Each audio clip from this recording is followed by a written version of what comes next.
go to this page often. The links I put on there are, for the most part, should answer the most common questions that I would expect you to run into. It may not answer all of your questions, but it will be a reference that you can use, I believe, to help you with most of your questions or make what might be difficult for you to do a little bit easier. So a big part that we've been talking about in class are the paragraph styles and character styles, but also auto page numbering and so forth. And I think I showed you one way of starting pages numbering in a different way last time by creating a second master page that has a different setup. But another possibility is listed here. And if you wanted page number 1 to start on a different page, but not necessarily, there's no need to create a whole new separate master page to do this, then under the page numbering window, which this little video talks about, will allow you to do that. And it's not a complicated thing, so I'm just going to reference you to this video if you want the page number 1 to begin on a different page. I should say ahead of time, well, why would you want to do that? And a typical reason would be you have front matter, like your table of contents, perhaps a dedication page, those kinds of things. And then you have a half title page, and finally you have the story beginning. So you may have chosen to not number the front matter, which is pretty common, and you want the first numbered page to be number 1, even though it's perhaps the 5th page in the book. So if that's the case, if you follow this tutorial here or this video, it will guide you through that thing. It's not a difficult thing at all. I need to make sure that we know what I mean by a pull quote. A pull quote, it means that you are taking some sentence that you feel is important in the story and pulling it out and treating it larger or more in a more special way. You don't cut it from the story. It's still in the story. So essentially you're duplicating it, but you're bringing it out and making it larger, more dominant, more prominent, perhaps in some way. That's what I mean by a pull quote. It doesn't necessarily mean that it's something that's already in quotations. You are quoting the story by bringing it out, duplicating it. Then it needs to be in quotes, even though it's not in quotes in the story itself. So that's what I mean by a pull quote. Roman hanging punctuation marks are the full name of what we commonly shorten to just say hanging punctuation. We do that in the story window, and it's usually applied to quotation marks on the left-hand side of a paragraph or a pull quote. What it results in are the quotes being a little bit further to the left than the rest of the lines lining up one above the other. Diminuendo, we've talked about quite a bit. Glyphs palette, I am going to show us today. Ruled line, this is what I'm referring to right here. And sometimes that is shortened to just said as rule. So we think of rules are, well, that's how we play the game, by rules. Layout and composition, a rule is a straight line. And you might have a straight line or a rule as a part of the master page folio. So you can see right now that these quotation marks, so as a block quote, I've made a paragraph style called quote, and I've applied it to this paragraph. Now I'm going to zoom, and we can see that the quote marks are hanging Roman quotations. Since it's a block quote, I've got indentations on both sides, and I also have quotes within a quote. They are single quotes, and the whole thing is set in italics. The person who set it is set off by an M dash, and then that name is not in italics because we're not quoting that, that's just the person's name. So how that, and if I open up the quote paragraph style and take a look at it, we'll see that the basic character style is based on the story text. So what that's telling us, and we'll see this on any new paragraph styles that we create, we can choose what it's based on. So we could have chosen any of the other paragraph styles that we've already created. I'm creating a starting point. We can think of it that way. The starting point for what this looks like is going to be the description that we've set up in the story text paragraph style. So that's going to be things like the same leading, the same point size, the same typeface, those types of things. So I'm starting there. I don't have to do it again. Then what am I going to do to make it different from the story text or other things that we change now? So I'm going to go to basic character formats, and I'm going to say all I have to do is put in italic, because everything else is already going to be there for me as a part of the story text one. So I just made it italic. That's all I had to do. If I look under advanced character formats, I'm not making any changes there. Indents and spacing, though, I am. So I'm making the still left alignment on the paragraph. That's what story text is, so that's already done. But the left indent for the entire paragraph is 2 picas, and the right indent, and from the right-hand side, is also 2 picas. So the entire left and right-hand side now come in. And I haven't done any other changes here, but I could if I wanted. So just as an example, I'm going to go to character color and say this other color. OK, and now that entire paragraph style is that color. Notice we have that's that indent on the right and the left. What I didn't have us look at was the hanging Roman punctuation. So let's go back there one more time. Let's do the character color, change it back to black. So that's okay. So that's done. All of these we may or may not have quotation marks. So that one I am doing in the story editor, where I click on optical margin alignment. Now, why they throw this different term in there out of the blue, I honestly don't understand Adobe sometimes. This should simply say hanging Roman punctuation, because that's what it's doing. It's the only time you use it. But they choose to throw in this other term that isn't used for anything else. So optical margin alignment is equal to creating hanging Roman punctuation. So that's how you make that happen. Okay. Down here, just in a story text paragraph, I'm going to type in the word Pacific. I just decided to type the word Pacific because it has a letter combination here, the FI, which is a common ligature. So a ligature is 2 letters that are physically connected. An FI and an FL are 2 very, very common letter combinations that if left normal, then the 2 letters touch each other in kind of awkward ways. So InDesign, by default, makes ligatures all on its own. I didn't do anything special except type in PACIFIC, yet it made the F and the I look like this. It already turned it into a ligature. Now it does that. You cannot turn off and on ligatures any place other than a paragraph style. So unless you have a paragraph style changed and you are created, I should say, you can't turn ligatures off. And if by default it isn't on already, then you can't make use of them. So I believe that for all of us right now, ligatures is a default setting in all of your paragraph styles. But if you all type the word Pacific and zoomed in on it like I just did, you should see the F and the I ligature look like this. Now, if I go to my paragraph styles of, in this case, story text, and I look down here, basic character formats, right here in the middle, by default, ligatures is checked. I'm going to uncheck it right now and say OK. So when I come back here, now I see Pacific written this way.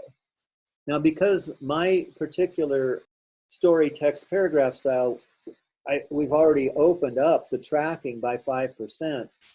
So it's eliminating this thing that normally is awkward of the F and the dot on the I hitting each other. So by opening up the tracking, I've eliminated that as a problem.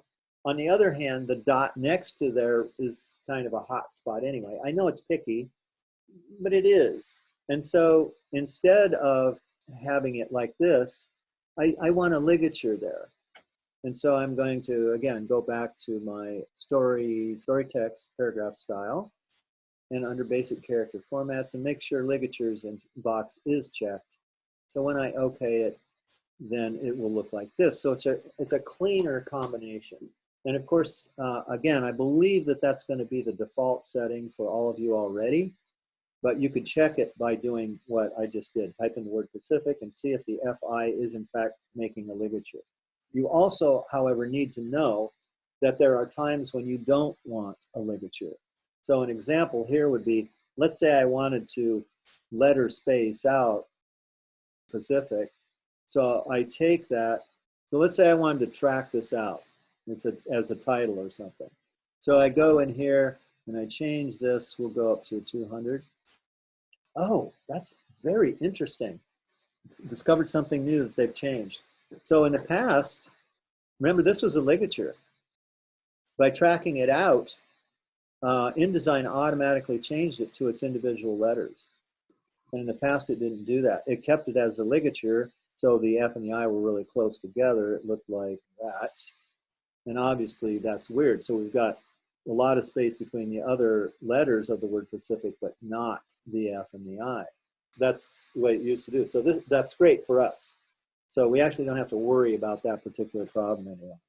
So I guess it's just a matter of knowing how to turn it off or on the ligature. I guess the next thing I want to talk about is, let me say one of my favorite words in typography, which is dingbat. And dingbats also are known by other strange and wonderful words like giga and printer's flowers or printer's florins. Basically, we would just call them little pictures. But they are little symbols that are image-based that are controlled by their size and position just like any other letter. So I put a little flower here that, and I'm going to say why or where you might use them in a minute. But first, knowing how to create them is an important thing. So there are two places, really. One is I can change my typeface from Minion is what I was using to a typeface that has symbols in it. So I have this typeface called Da Vinci, and it has extras. And you can see over here, there are a bunch of little pictures that look like high Renaissance kind of pictures.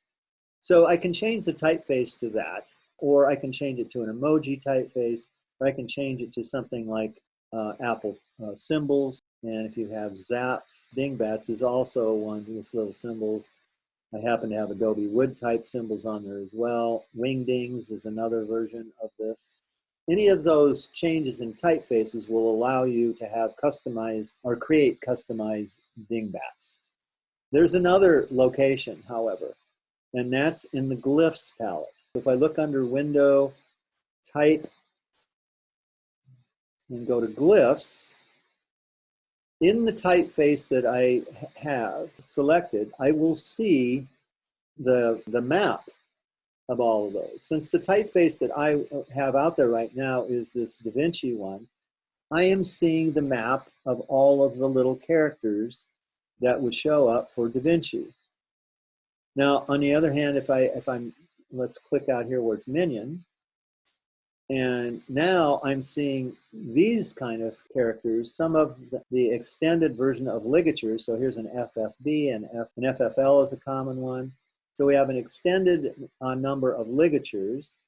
We also have some other special diphthongs, and we have alternative letters. Here's an alternative A, for example. We have subscript and superscript versions of letters. And then we also have at the bottom here are some of our more traditional dingbats that are a part of the Minion typeface. So those will vary what are available depending upon the typeface that you pick. So I guess what I'm saying here is that to create a dingbat, you can do it either through the glyphs palette, depending upon the typeface that you pick. And of course, it doesn't necessarily have to be the same typeface that you've been using. For example, my little flower, I changed the typeface to Da Vinci to create the flower. On the other hand, it might be something in the symbols area of the typeface that you are currently using. Now, sometimes people ask me, well, can I just draw my own and put it in there? And the answer is yes. You can do that, especially since we're not typing out paragraphs or anything with it. You can make your own little symbol and have it act like a dingbat. The difference is that these will be controlled with your paragraph. So as you edit the paragraph, notice if I click up here, the words keep moving, but so does the dingbat, because it's like a letter. If it's its own little graphic, that's not necessarily going to happen. You might have to move it by itself. And for a book, there's two common places that you might use it. So the way I'm using it right here is to kind of give us an example of one of those ways. So this first one is, we're pretending that this is a one-page story. But anyway, you could think of this as the last page in the story. To signal that this is the end of the story, I've decided to use a dingbat. Remember, we have a signal to tell us the beginning of the story with diminuendo. So the dingbat in this case is like a bookend. It's something that visually signals it's the end of this story. You guys have asked me already questions. That's kind of serving this same purpose. It's acting as a separator between one part of the story and another. Another way to do that, let's say that you have a story that you feel that doesn't have any separators in it currently, but you feel like, I don't know, maybe there's a flashback on a flash forward sections of the story. And so you might want to separate that flashback section from the current time section of the book by putting in a visual signal. And that signal could be a dingbat. I'm using it here at the end of the sentence, but it could be as a separator in the middle. So thinking of it as a separator. And of course, a ruled line would also be a possible separator. If it's a spot illustration, usually that won't do that. It'll seem like it's a part of the continuing story there. So even though the dingbat is a little picture, it's much, much, much smaller than if that same image were larger and acted like a spot illustration. So it's about hierarchy. It's about what it symbolically indicates. Let's close the glyphs palette for the moment. And I'm going to go to the master page. So I'm up here. And I'm going to decide that I want to put a dingbat as some part of the folio. And so I'm clicking down here. I've made an insertion point for where I want the page number to be, as well as other things. And one of the other things could be a dingbat. So it's clicking there, waiting for me. I decide. So I'm going to put the page number in first. So again, I go up to type, go down to insert special character, markers, current page number. And since I'm on the A master, it makes an A. Now, I'm going to decide where I want that to be, and I'm going to locate it down here. We're going to pretend that's right in the center. And then if I wanted other things to accompany it, I'm going to do a simple version of that first. I'm going to click in front of that A and put in an M dash, Shift Option dash. I could also look in the glyphs palette and get it from there. Then I'm going to put a little space, click on the other side of the A, space, and put a second M dash. So what does that look like? Go down here, pretend that this is where I want my page number to be, and putting after it a dash, and before it a dash. And so now when I go to the right-hand page, there it is. So, so that's normal.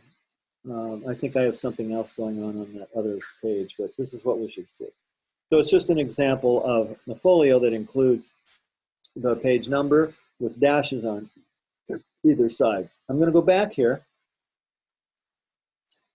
and take the dashes off. And instead put a glyph in there. So if I go to Window, Type,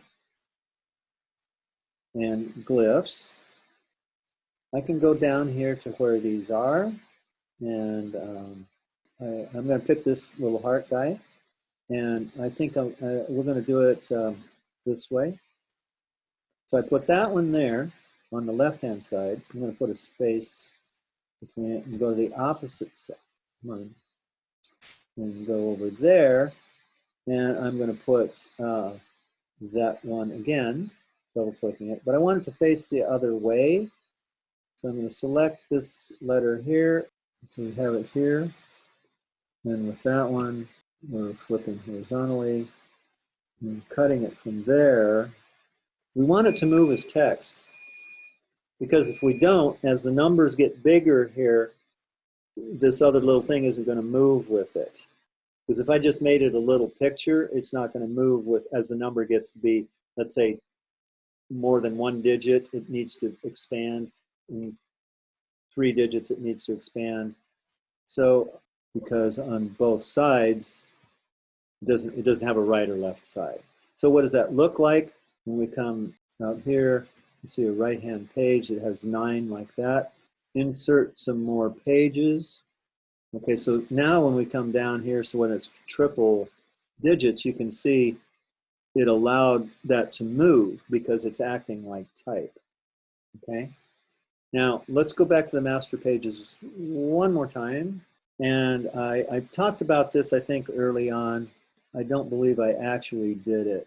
When you first start doing this folio stuff, it can be a little confusing because the page number, which is a variable, it changes when you're on page 1 or 2 or 3 or 101, 2 or 3. So that has to be a variable. That's why it's only an A. But the other information, we want to remain constantly the same. So let's say the constant is going to be the name of the book.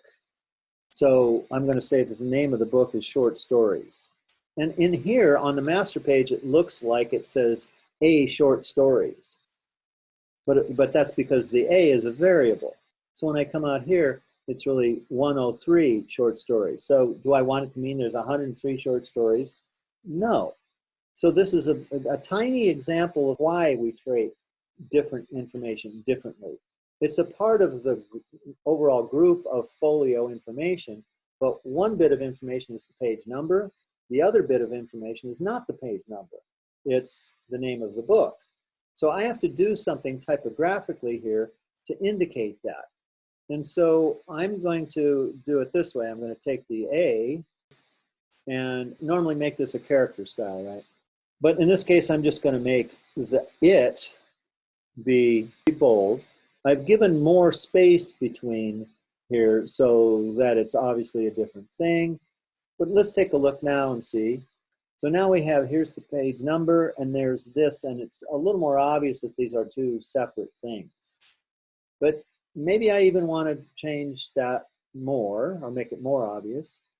So between these, either do a dash, but I don't like using dashes where they're a hyphenated word, extension of something instead. So I'm going to create a bullet within the text. So this is the Option or Alt key, depending upon which platform you're on. Option key plus the 8 key. And that will create this little dot or bullet. And so now the resulting look is this. And I could say, well, that's not bad, but I want to fine tune it even more. Because if you look closely here, that dot is not right in the middle vertically. It's a little low. So I'm going to go back one more time, fine tune this guy. And I need to zoom in close to be able to do this. So zoomed in close, you can really see that that's not in the middle of the baseline and the cap line. So I'm going to highlight just that character, and I might have to give some extra space here to be able to do that. And now this one is in the character window, and it's this here. It's a baseline shift.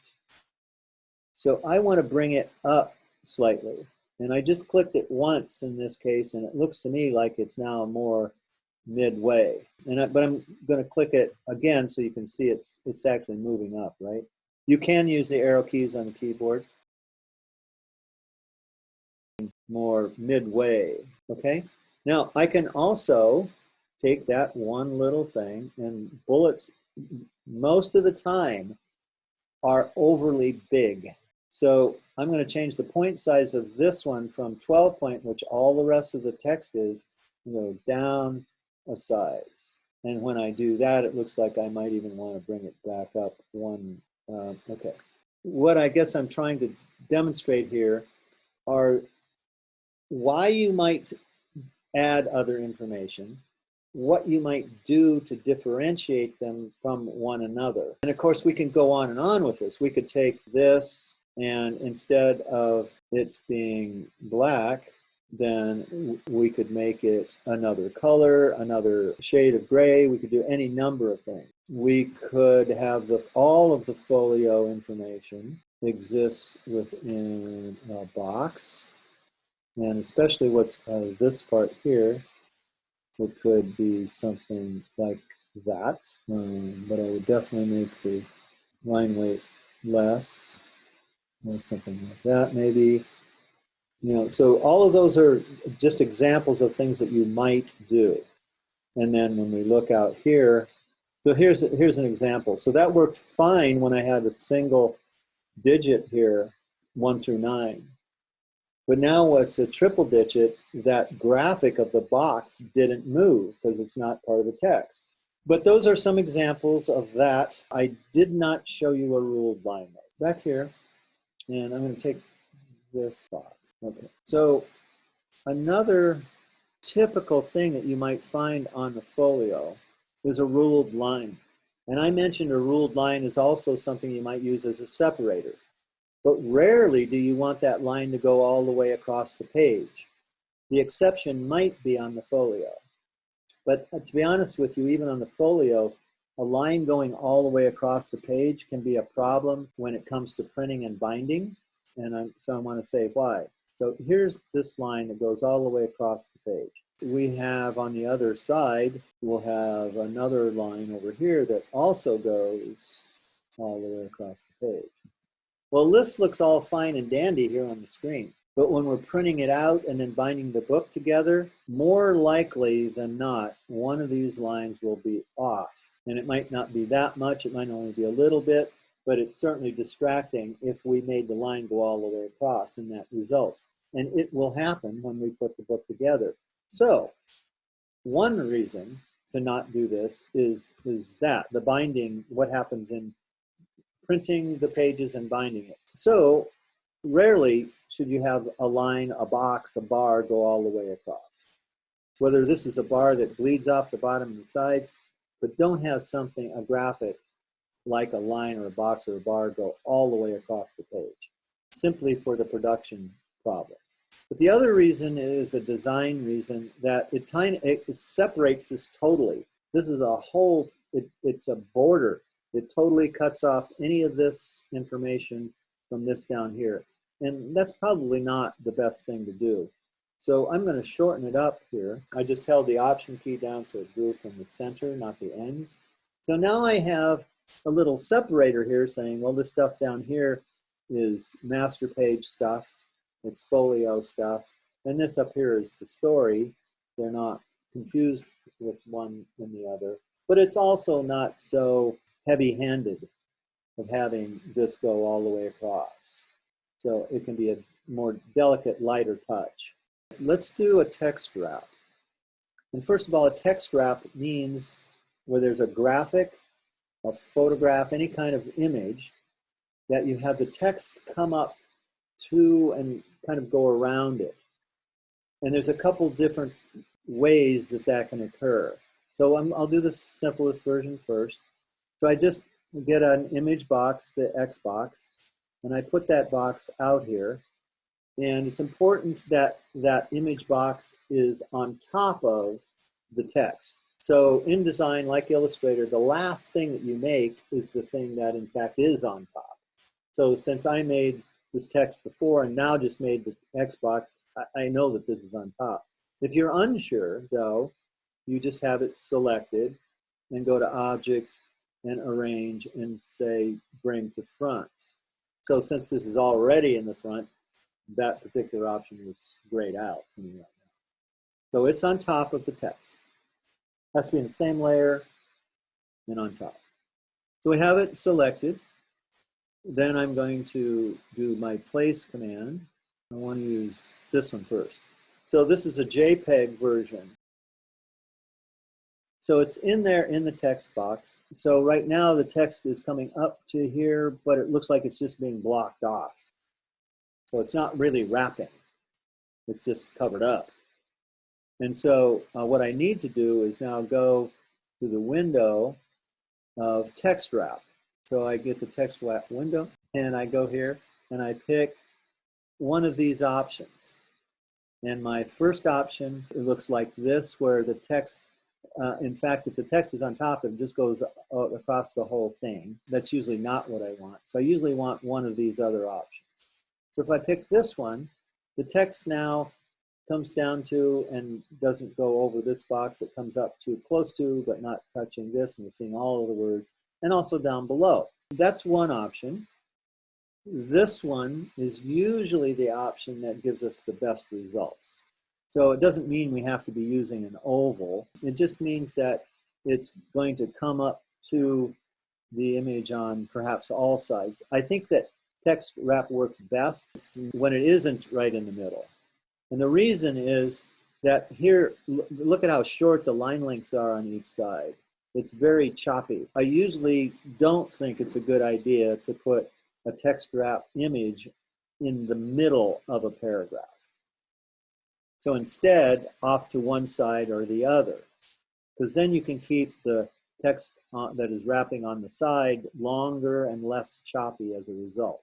Place sometimes is to, if I have a 3-column grid, is to do something like this, where the image exists mostly in that 3rd column, but on the other hand, it could be larger and wrap out into text that's, whoops. So I could do that. So now using a lot of the space that's out here in this 3rd column, but it's also intruding into the text, but not so much that it makes the text on the side of it too short. So I have it wrapping to a straight side. I might instead want it to wrap right up to the contour of the image, the side of her head, the side of her shoulder. So to be able to do that, I can't use a JPEG. It has to be a PSD, a Photoshop file. If it's going to be for screen application like a website or an app, then it could be a PNG, but don't use a PNG for print. So I need to change this. I didn't know I was going to text wrap the image. I've got the image here, so I'm going to go to my links window, and since I used the place command, that image will show up here.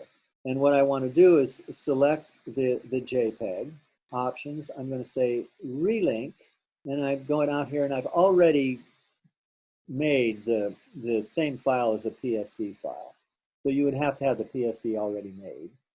So I have it here, so I'm just switching it from the JPEG to the PSD file, saying open. And now the background is now transparent, and that's the main reason to do this. We need that transparent background so that when I go in here in the text wrap window, that I can make the contour options detect edges. And now you can see the text came in here as if it's going around. To show you this, and then I'm going to say why or why not you might want to do it, but this paragraph here, and I'm going to change this. And I'm doing this through the regular windows right now, not the character styles, because I'm only doing it temporary to demonstrate this. Once you've created your styles, do all your editing in there. So I'm doing this through the paragraph window right now, just simply to demonstrate this other look. At the moment, this paragraph is flush left. And you can see how it wraps around the image. If I make it flush right, it's now a more accurate following the contour, but it's too close. And I certainly don't like the flush left on that large of a paragraph. My other option would be possibly to justify it. So now it's even on both sides, but we already know that unless I've paid attention to line length and everything else, I will create very uneven word spacing and rivers. Since I have paid attention already to the 40 to 60 characters per line, that rule of thumb, then even at justified text, I don't have really annoying rivers running through there. I still have the problem that this is too close right here, so I need to fix that. And I want an even amount of space both on the side and the bottom. So I'm going to do the side first. I have my image selected, so I get the text back wrap to come up. And right here, this is an offset amount.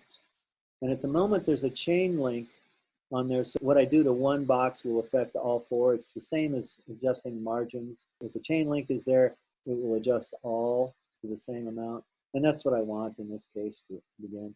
So I'm going to bump this up, and you can see the text starting to gradually move away from the image. And I like that space. It's called offset. Okay, so we're just seeing this. So we can see that that's now offset away from the image, but it's still not equal to what's on the bottom. So I have the overall box, the X box, is all the way down here. And so the text wrap is going up to that on the bottom. I don't want that. So I can either make the X box smaller. So I'm going to make this all the way up to the bottom of the image. But that didn't adjust this. And the reason that it didn't is because the bottom of the image is located kind of in between where the leading is. So I just need to move this either up or down till I get a more even amount. And to tell you the truth, I think what I need to do in this case is I'm going to move it right there. And then I'm going to go over here. Professor? Yes. Can you go back quickly to how you, the only part that I was missing with how you did the transparent background, what did you click on to get that? I changed the link from a JPEG to a PSD file. And the reason is because a JPEG does not retain transparency backgrounds, but a PSD will. So we've done that before. I can demonstrate it again. Okay, so you can see that the background here is white. It's not transparent. So what I need to do is make it transparent. The only way to do that and retain the high quality resolution for print is to make it a PSD file.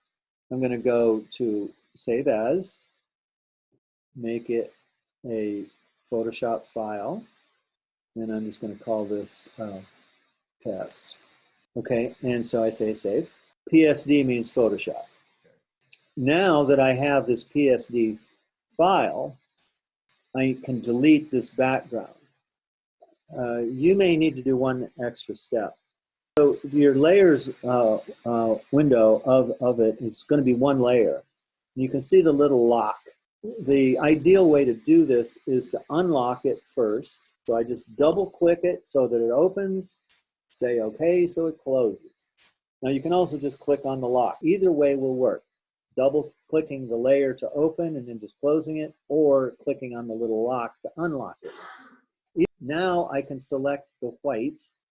So I'm going to select the white and hit the delete key so it goes away. So now it's a transparent background. I now update my save. It's still a Photoshop file. Okay, and so then, and that's what I placed in InDesign to do the text wrap up to the edges. Now let's say that your background is not white. So let's say that she had a bunch of things going on here. I can erase it.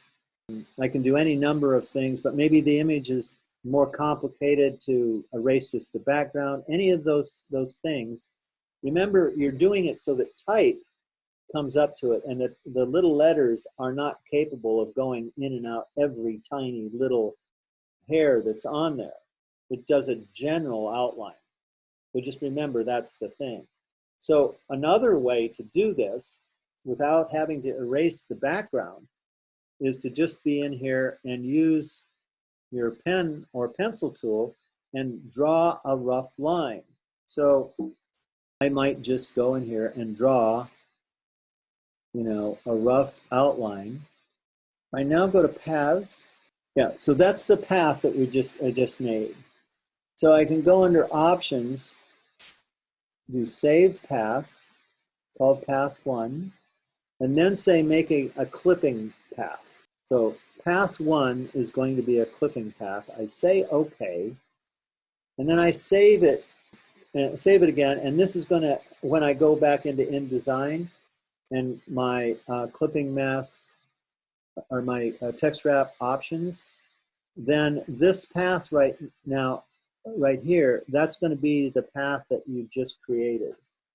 So I've clicked on the image right now. I want it to wrap up here, and I'm going to say that I haven't created a transparent background like I did before. So yet another way is I just click on that outer blue line, and I'm selecting with the white arrow those points that make up that and dragging it in.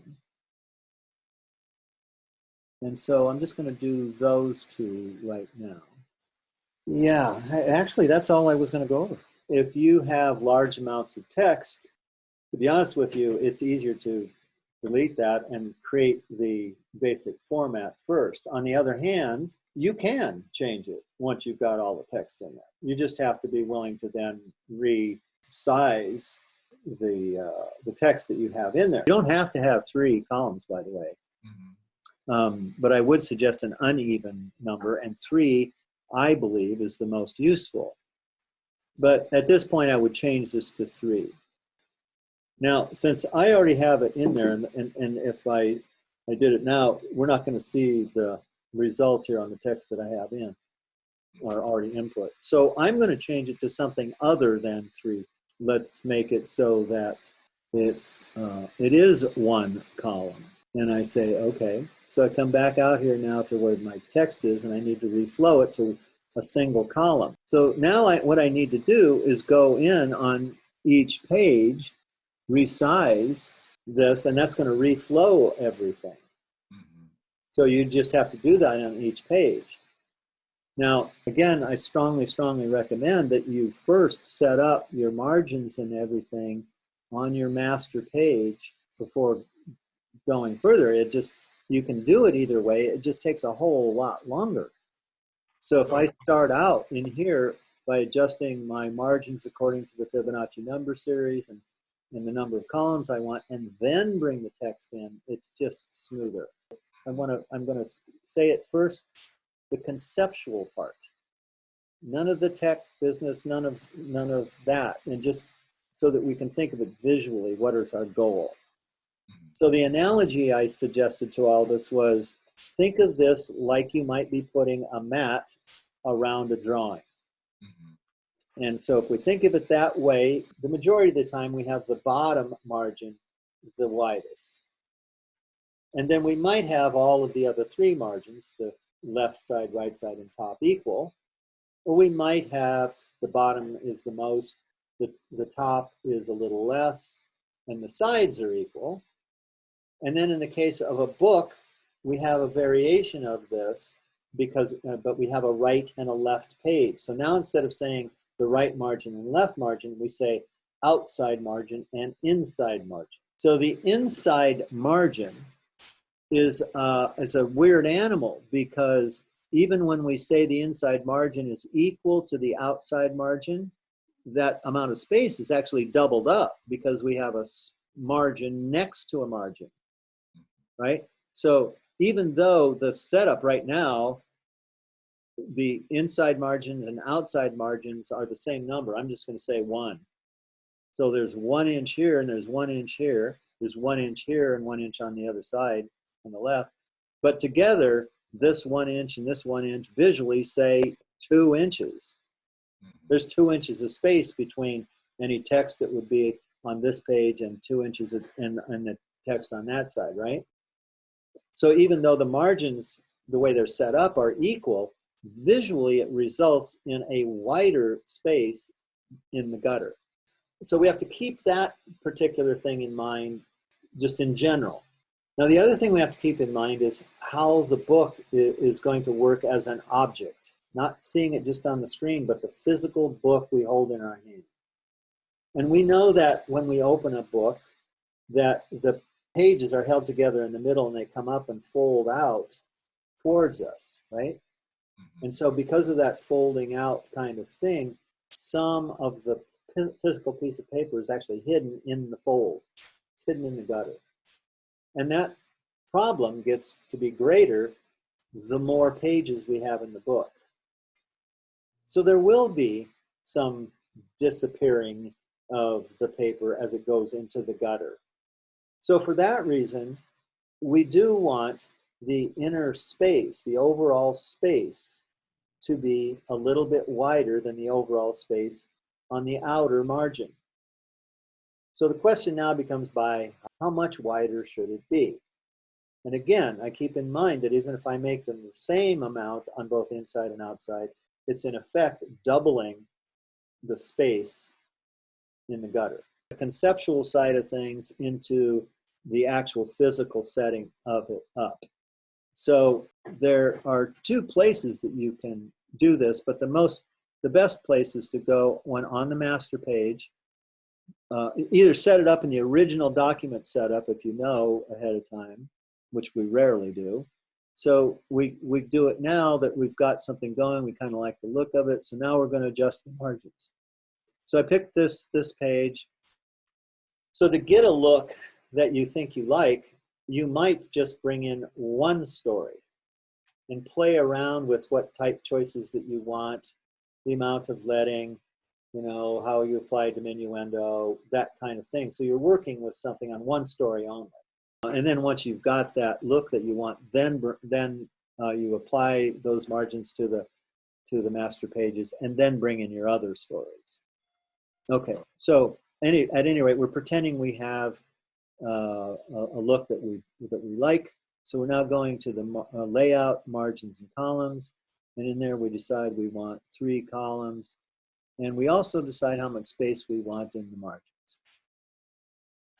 So we know we want the bottom to be heavier.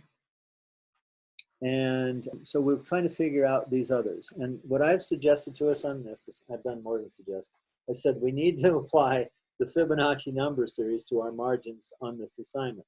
Does that mean all books have the Fibonacci number series of proportion applied to their margins? No, the answer is no. And that's for 2 reasons. One is there are other ways, other methods to determine harmony with space. But the most common is the person who's doing that doesn't care or doesn't know. They're not a good designer. So what I'm suggesting to you is that you do need to have some system of determining relative proportion between all the elements on the page. And the golden section, as expressed by the Fibonacci number series, is the easiest way to do that. As complicated as it seems, it is the easiest way to determine. So I'm not going to repeat the entire Fibonacci number lesson. Okay, but I am going to apply it.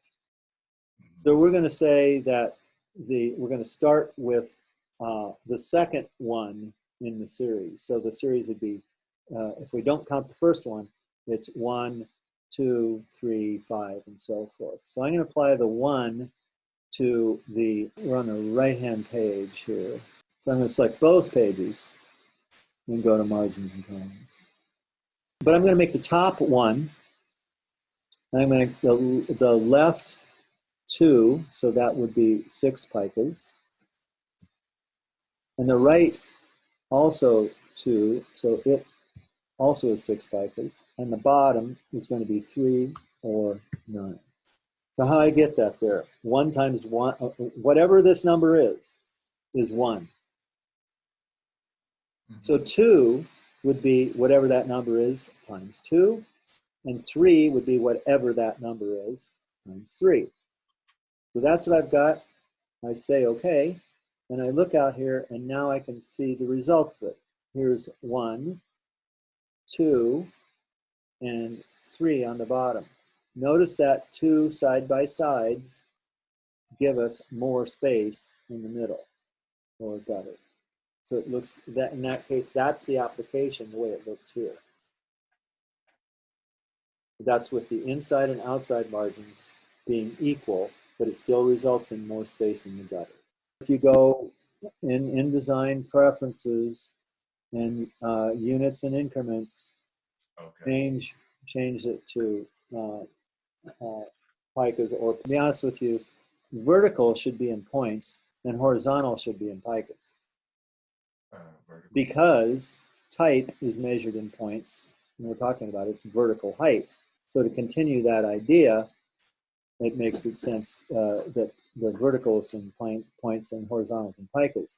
I don't typically introduce it that way because now you have to juggle two versions of measurement that you really aren't comfortable with yet. So for that reason, I just say, let's keep them both the same, in this case, picas, and that way the numbers that you see show up there look like this, the 0, P, and a number. So the 0, in this case, that's the number of picas. The one after the P is the number of points. Again, 12 points equal a pica. If you get to do that and you want it in a different measurement for one thing, you can simply just write in after it, put in 12 and say PT. Or if you're trying to make it inches, say 12 and IN. In general, if we always think of this stuff of doing the intuitive part first, and then setting up columns, margin spaces, leading, any of those things, do that to fine tune, but do it first intuitively. You know, just put text in there, but I would do it with one story, the shortest story, and play around with the look, the typeface that you want to use and so forth. Then once you've got that look, then you need to, probably the very, very first thing to do is to create the baseline grid based on, tied to your leading. And whatever your leading is no doubt has a fraction in there. The most common default leading is 14.4. Well, we don't want to use a fraction. So the rule of thumb I've given you is to go to the next highest whole even number. So if it's 14.4, the next whole even number is 16. That's a minimum. You could go to 18. You don't have to go just stop at just the next one. That's a base to start from. It's the next highest whole even number. And that sets up your leading, that sets up your grid, that would set up the size of your margins, all of that stuff. So your baseline grid's based on your leading. Grids are created under preferences and grids. So in there you want to make it start from the margin. This should be 0. So starting at 0 from the top margin, coming down 16 points. And then down here, it should also be 16 points with one subdivision. So if 12 points equal a pica, 1P4 is equal to 16 points. This, and it's going to be threaded over to here. Okay, so I have just placeholder text all the way across here. This could be on the 4th or 5th page down the line. And I want to select from here to here. So I clicked there. I'm holding the shift key down and I'm going to click there. And it's now selected all of this text up to that point. Okay, so I didn't have to drag across it. I just clicked, held the shift key down and clicked at the end point. The margins was like my main issue. None of the text was aligned. I wasn't really going along with the grid. I didn't think about that for some reason. And it was mainly like the margins and like all the pages I had already put in. There was like over 80 or something. So it would be like very tedious to go back and like fix them individually. Yeah. So just so everything would fall into place from the beginning, I felt the need to like start a new document. So like I had all the margins set in place and like I used the master pages and I was able to fix it that way instead of having to do everything manually, which is what I was having to do because I wasn't doing it correctly. Okay, so I wouldn't be too harsh on yourself there. I think that this is part of the learning, the process. I really do. I'm not kidding with that one. I think that that's part of the process. So you do it one way, and then you try to incorporate all these things I'm throwing at you, And then, and so you're learning those individual things. And at some point, oh, okay, now I kind of get why I'm doing this. I should have done it, though, a step or two earlier. So then coming to that realization is a very, very important step.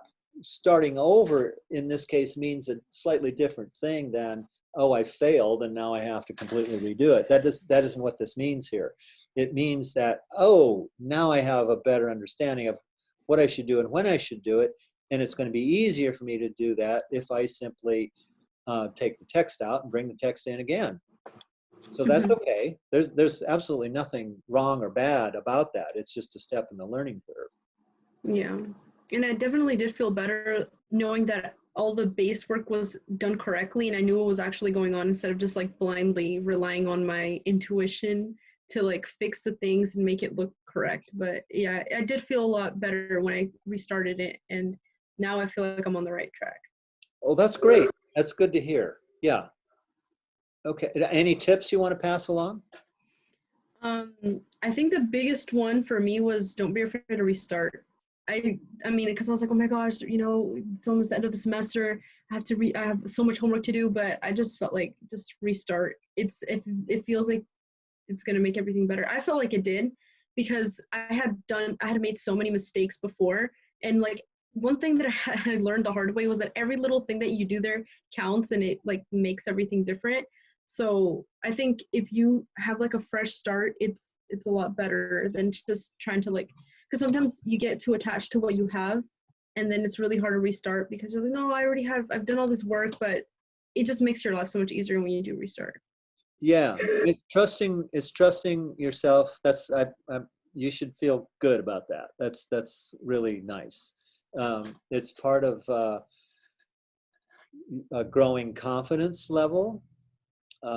It's a part. I'm laughing at Jasmine. It's a part of a confidence level. It's part of learning. It's part of understanding the process and trusting in the process. And we place so much emphasis on the final product all the time that we tend to start to be reluctant to allow ourselves that the value of the process, you know, and I really believe in that. I'm not just saying that here. It's extremely important.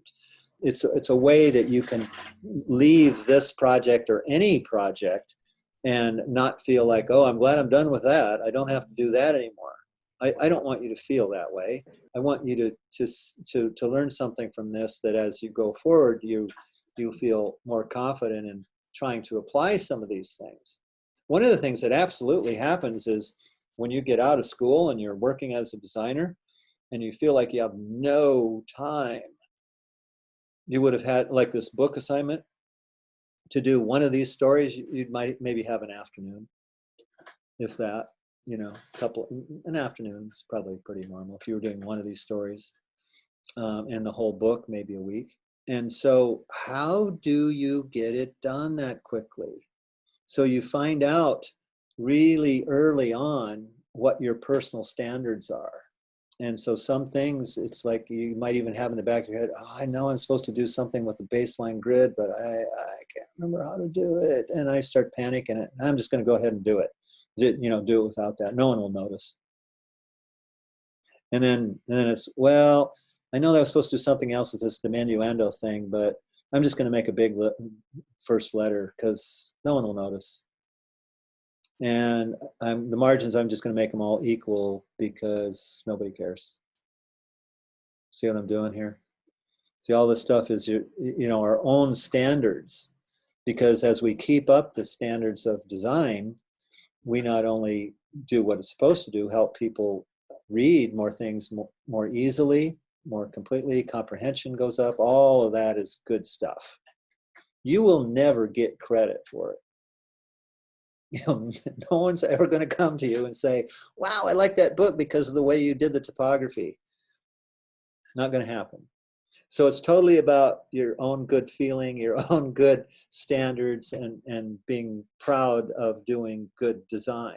And so back to this, the reality check is out there when we're on our own. If we've not allowed ourselves to start over perhaps at some version of the process in school, we certainly aren't going to allow ourselves to do that when we're out there working and we have these deadlines that are real tight.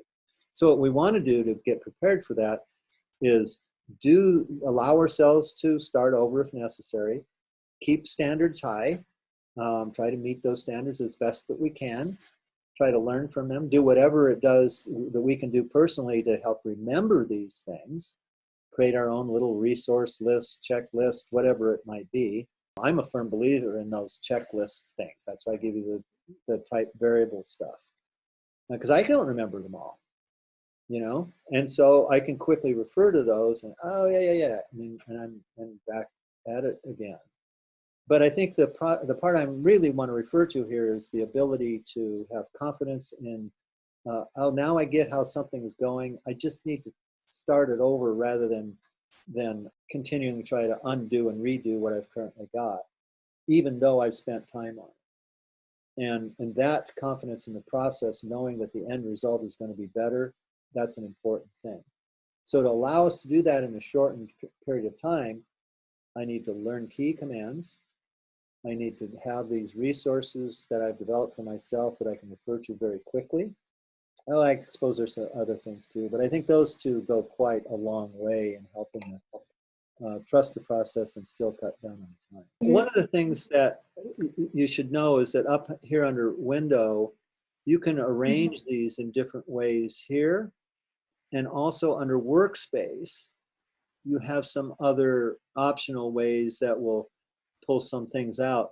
And one of the ways that might work for us better here on this particular assignment is to click on the typography workspace, because that one is going to pull some windows more readily than other workspaces might. That's up to you, but if part of the thing that's different is where InDesign locates things that is different from Illustrator, which you're now more familiar with, then you might try one of or both of those options here of how things are showing up here or not. So the control window right now I'm seeing things arranged this way. I guess you get my point though, right? You have those two options to change the way things look. I'll tell you, one of my biggest frustrations with both Illustrator and InDesign is that certain things that I feel should belong together are not together. So for example, under window, I have some controls for type down here, but I also have the type part from the main window that have these things. For that reason, I try to learn the key commands for these as opposed to trying to remember where they're located. So the shift command, in this case F11, is a very complex goofball kind of key command, and it's not that helpful for me. But I typically have the paragraph and character styles open all the time in InDesign. I'm usually not trying to close them. Yeah. But other ones like the glyphs palette, again, very weird key combination. Maybe the tabs one is a better example. So that's an easy key command, to shift command T to give me the tabs window. I don't memorize where that is, but I also don't leave it open most of the time. You know, I have it open for one thing and then I close it. So I guess maybe what I'm suggesting is as many key commands that you can start to get used to for the things you use most often. That might be helpful. Cover of the book is typically a separate document because it needs to wrap around a physical object. It's not part of the pages of the book itself. What do I need to have on the full title page? And it basically, you're going to have the name of the book. You need to title it. And I've been suggesting that title be a combination of a practical title and a subtitle. The title of the book is a bit more provocative. It's a bit more poetic. And that the subtitle tells us what it is. So as an example of that, the title of my book here of short stories, the title is called Zodiac. It's the theme of them. And and then the subtitle is what it is, a collection of short stories. So my title page is going to say Zodiac, a collection of short stories edited by Brett DeBoer. That's basically all I'm going to have on there. Now I might include, if you do the illustrations, then I might also say illustrated by as well. So that would be an example of the full title page. And that is a page in the InDesign document, yes. The cover of the book, which essentially has the same information that I just said, that's a separate document. It's a document that includes 5 panels: the front of the book, the spine of the book, the back of the book, and both inside flaps. So let's say you are not the author of the book. You are either comprised, short stories comprised by, or you are the editor, but you're not the author. Where the authors occur are in 2 places. If you want to look at, or if you have done a table of contents in the past, you can certainly go ahead, but usually a table of contents is not created until the end anyway. And what it does is the table of contents reads your character styles and also your auto page numbering. It's set up that way, both the look, and as you continue to edit the book and text reflows, it will know if a new story is now beginning on a different page than what you originally had. It'll update itself. So that I think I've put some links to that on our page. So if you want to start seeing how that works, you can. I don't know how far you can get with it until you have your stories all in there, but you certainly can look at it. I wanted to ask you about my margins. If you can see right here, are these acceptable? Are these following the Fibonacci? It's the start of it. But what you've done is you've picked 6 for 3 of the margins. Okay. So an example here would be to either go to the bottom one at 9, or do inside and outside both at 3, and the top 6 and the bottom's 9. Okay. So if I were to change bottom to 9, The 9 would be one way. and then inside be 3, that would be one way to do That would be yet a 4th way. So you could change just the bottom to 9, or you could change just the inside, I guess you already did it, to 3, or you could change the inside to 3 and the bottom to 9, which is what you currently have. So any of those are versions of that, of applying that. Make sure we're doing it on the master pages. So what I'm saying is it's a flexible system. It's a system of proportion. You decide how you and where you want to apply that system. The other guide I'm giving us is this analogy of how we mat a drawing. And then the other clue I've given us is the practical thing that happens when we have a book that opens up and pages in the middle, part of those parts of the paper disappear because they're held together by the binding. So it typically does need to be wider than the outside, but there's a trick involved with that, because we have 2 side-by-side margins, which will in fact double the amount of space. You can see it right here, right? Instead of that inside margin being 6, the inside space is actually 12, right? The space between the type. Right. Okay, so that means that even if we make the inside margins in the document setup the exact same number as on the outside, the result, the physical effect on the space, will be double that on the inside, because it's 2 margins next to one another. So the short answer is that you can apply the series however you would like. Use the analogy of matting a drawing as a guide. Use the idea that 2 margins together in the gutter will double the actual number that you have put in the document setup box. And maybe the third one, which I didn't really say this way, or the last one would be that as far as using the number series, you really just have to have 3 changes. One number repeated 3 times, that we couldn't call that a part of the system. Okay. Okay? All right. Thank you. Sure. Well, let me just give you a few little tips with the folio, because once you have that, I think you'll just breeze right along. And you click with the type tool, it could be any place, and make a little text box.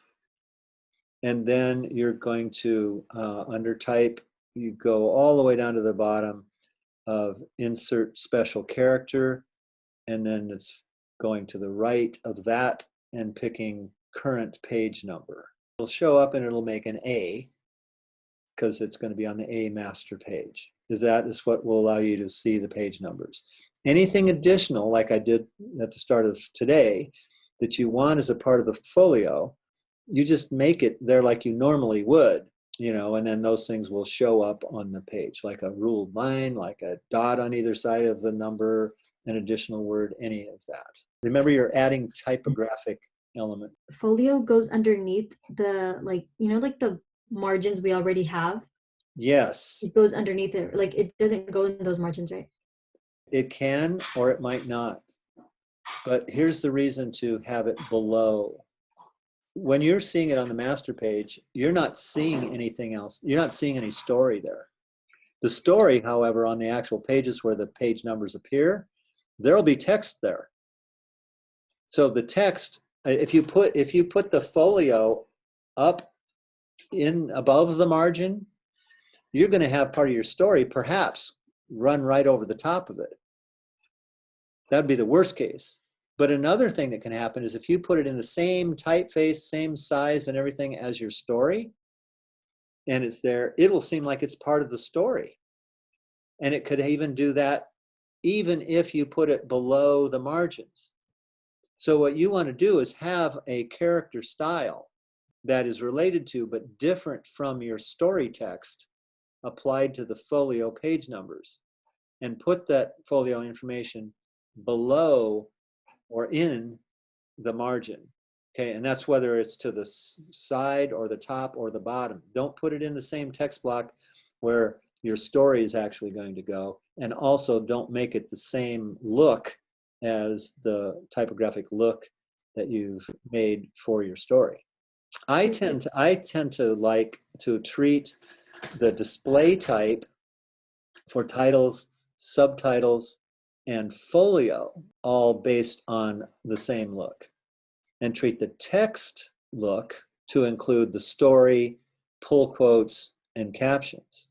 That's the way I approach it design-wise. You might decide to apply the design look in a different way, but just to give you something to work with, that's the way I do it. I have the folio information based on the same typeface that I use for the other display type, even though the folio information is tiny.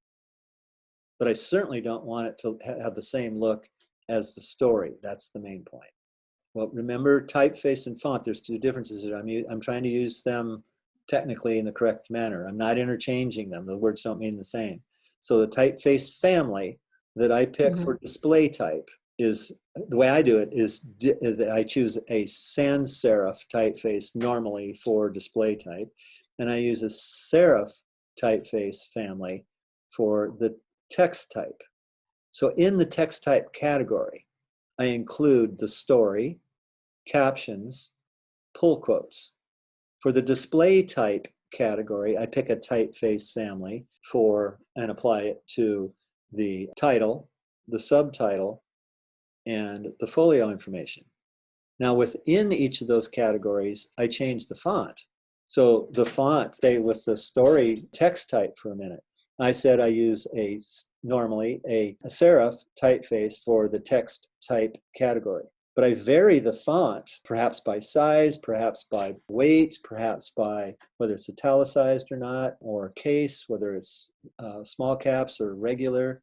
Make those variations of font within the typeface family for each of the categories, for display type or text type. If you think about it, there are two families. I've got the cousins that are going to be the folio information. I've got the twins that are going to be in the titles. It's that kind of thing, but it's the same family. Then I have a different family for the text stuff.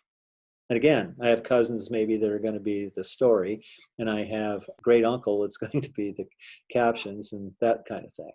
Well, this beginning part is setting the stage. It's setting up the overall margin. It's setting up the look. It's setting up the document styles. It's setting this up. Once you have those things all, you know what role they're going to play, how they're going to look, they're going to be loud or soft or big or small or whatever. Now you can apply them. Finally, you know, you can apply them and see the result of all that hard work, because there's no getting around it. This beginning part of setting everything up, that's the work part. Applying it is cool and fun, because once you apply it, if you don't like it, you just do another click and you can change the whole look. Boom, it's almost magic. Woohoo. What can you do with the folio information, for example? And how can you also create a sophisticated look on there? And sometimes that means just a refinement of what you're already doing. I don't think it's a matter of you don't know how to do it. It's more of how can you refine the application of those things. To a certain degree, that's for all of us. But I think once we're used to using a particular piece of software or anything, you know, we get used to using a camera. Okay, now I know how to take a snapshot. How can I take a better photograph, you know? So I think it's a little bit of that. And I'll probably continue to ask you. At some point, you get your paragraph styles and your character styles going. Okay, you start in on it. And then at some point you look back and you notice that in the documents, in the paragraph styles window or character styles window, the name of the style has now added a plus. That occurs when you forget that you've applied the look through the styles and instead individually altered it on some paragraph or something like that. You want to avoid that if possible. And sometimes if you catch it soon, you know, just undo and then either make it a new paragraph or character style altogether, or edit the style itself. Because once you start getting styles with their names that have pluses after them, then you will gradually lose the consistency. And that's the whole reason that you set them up for in the first place. So the plus sign after the name of a style is actually not a good sign. Do you have to have two dingbats around the number? Can I just have one? You don't have to have any. But if I did want a dingbat? Yes, you could have just one. Can you do a dingbat ending your, like, the end of the story, but then if you have a dingbat in your folio, is that too much, too crazy? Could be. It's a design decision. So Okay. if you want it in both places, then you always come back to this. It's like the golden rule here. Treat different information differently. So the dingbat in the story, its purpose is to indicate the end of the story. The end of the story, yeah. That's different from a dingbat in the folio. So if those are two different reasons for being there, then they should look differently. Punctuation, exclamation points, question marks, those are good candidates, but quotation marks are also good candidates for what I'm about to say. And page numbers.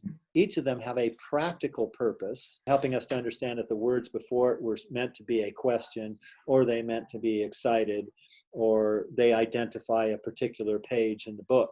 That's their practical purposes for each of those things. But they also can have another purpose as a graphic element.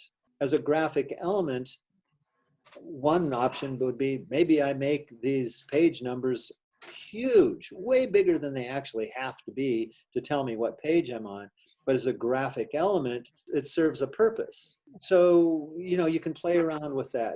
Same thing with quotation marks, maybe. Again, you can check that out. I think where that idea works the best, even though I just gave you examples of where it could be used in each of those, I think where it works best is on pull quotes. The quotation marks on a pull quote, especially if that pull quote is maybe only 2 or 3 lines long, but it really will work on a deeper quote anyway, where the quotation marks are treated quite large. but they're kerned in behind it so that even part of the quote overlaps one of the quotation marks, and the gray and the quotation marks are made gray because I made them really big. So I'm going to reduce their contrast with the page to not be black, but instead being a light gray. So now I'm treating those quotation marks, giving them additional visual importance as a graphic mark, in addition to the fact that they are punctuation marks. They have that practical reason for being there too. Each of those can be there for a practical purpose as well as a graphic visual.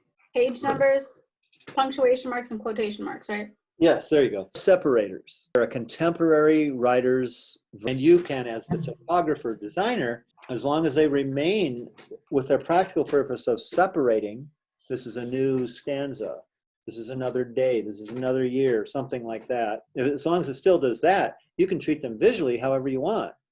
And so we could apply the kind of example I just said to Hatsine, where I make them much bigger than they need to be, but I make them gray. And I actually have part of the paragraph overlap them. You know, any variation of that is possible because now I'm thinking of it to have dual purpose, both its practical reason for being there as a separator and a visual purpose because I want the page to be more visually dynamic. I'm going to end with this one thing. I just said it's this idea of making the page more visually dynamic. You should not try to make every page doing something different. Don't do that one. Remember, our main purpose of this is for readability. Okay, so keep that in mind. Now, does that mean we can't do visually things with the page? No, it doesn't mean that at all. We just need to do it within the boundaries where readability is still the priority. So, keeping that in mind, what are the things I can do to make the page more dynamic and keep readability priority? So here are some of the things. Text wrap is one idea with a small illustration. We also have the folio treatment. We also have, if we do a 3-column grid, a possibility of a narrow column that's kept reserved for when I want to put in an illustration. Some pages don't have anything in it at all. You set up the design rule. You could say that, no, that's not where I want to put illustrations. They're too tiny. So instead, I use the 3rd column for pull quotes. And so the pull quote might start in the 3rd column, but it's not confined to just that. It starts over there and actually intrudes into the text, and the story text wraps around the pull quote. Captions, of course, full page illustrations, half-page illustrations, in addition to the smaller spot illustrations. But this is primarily a text problem. So those other things that I mentioned to you, the folio, the pull quotes, that kind of stuff, the using 2 columns versus all 3 all the time, that variation within the composition, the use of Fibonacci number series on the margins, all of that makes the page more visually interesting.